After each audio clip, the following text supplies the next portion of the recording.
Hey everyone, this is Heidi Gustad with another crochet tutorial for you today. In this video, we're going to take a look at how to crochet a ruffled edge, which is an excellent way to finish crochet projects.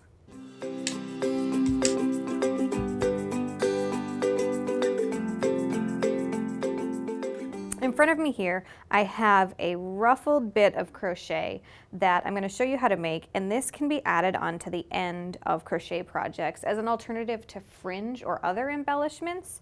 It's kind of an old-fashioned approach to embellishing your crochet projects, but it's got a fun and really pretty throwback kind of look, and I think it's just really interesting to see how it comes together. So let's dive in. We've got this ruffle here, and so what you need to do to wrap your mind around how we're working this is this rectangle here. Just pretend that there's an entire scarf attached to it, and then from here down where all of the crochet gets bigger and bigger, that's the ruffled edge we're going to be creating today.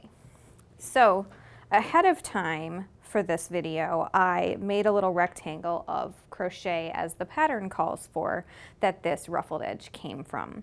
So what we're going to do, since this is all blocked and bound off, we are going to join some new yarn to create this ruffled crochet edge.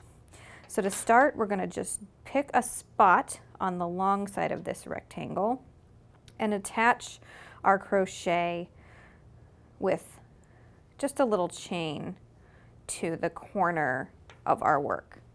Then what we're going to do is continue chaining until we have 3 chains. So I'll just chain 2 more times and we're ready to start working this edge.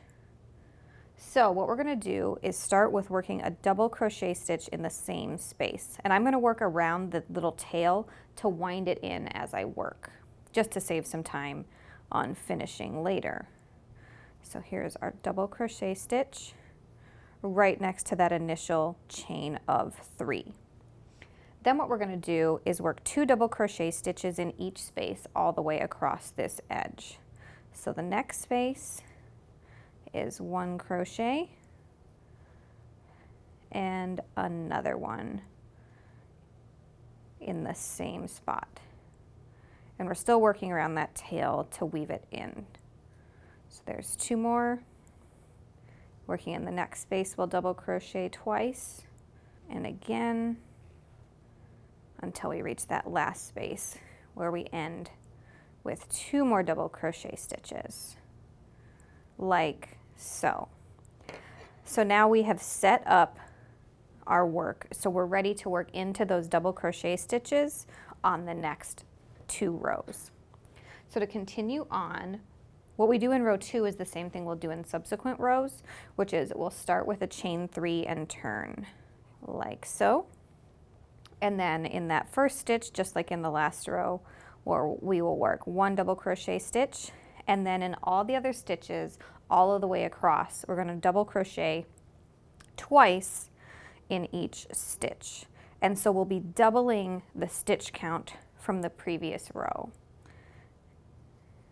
And just like before, it's just easy double crochets twice in the same stitch all the way across.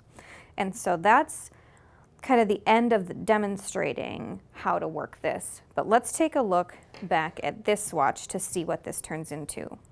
So what we did, breaking it down with this swatch, is we double crocheted twice in every space on the edge of our work. So that's all of these openings here that I'm pointing at. And then in each of those stitches, we double crocheted 2 in 1 again all the way across, and we did it again and again. So we've exponentially increased by doing 2 stitches in 1 all the way across. So we've increased so much that there's all of this extra fabric that we've crocheted, which forms the ruffle that becomes our edge. So it's a really easy finishing technique, and I think it's a little bit less work than adding fringe to your projects, but it's an old school but really elegant, when done right, way to finish your crochet projects. Ruffled edges are a great way to finish off crochet projects, especially sleeves, scarves, and more. If you have other places you'd like to see ruffled edges incorporated, let us know in the comments, and also reach out there if you have any questions for us. Don't forget to tune in soon for more crochet tutorials.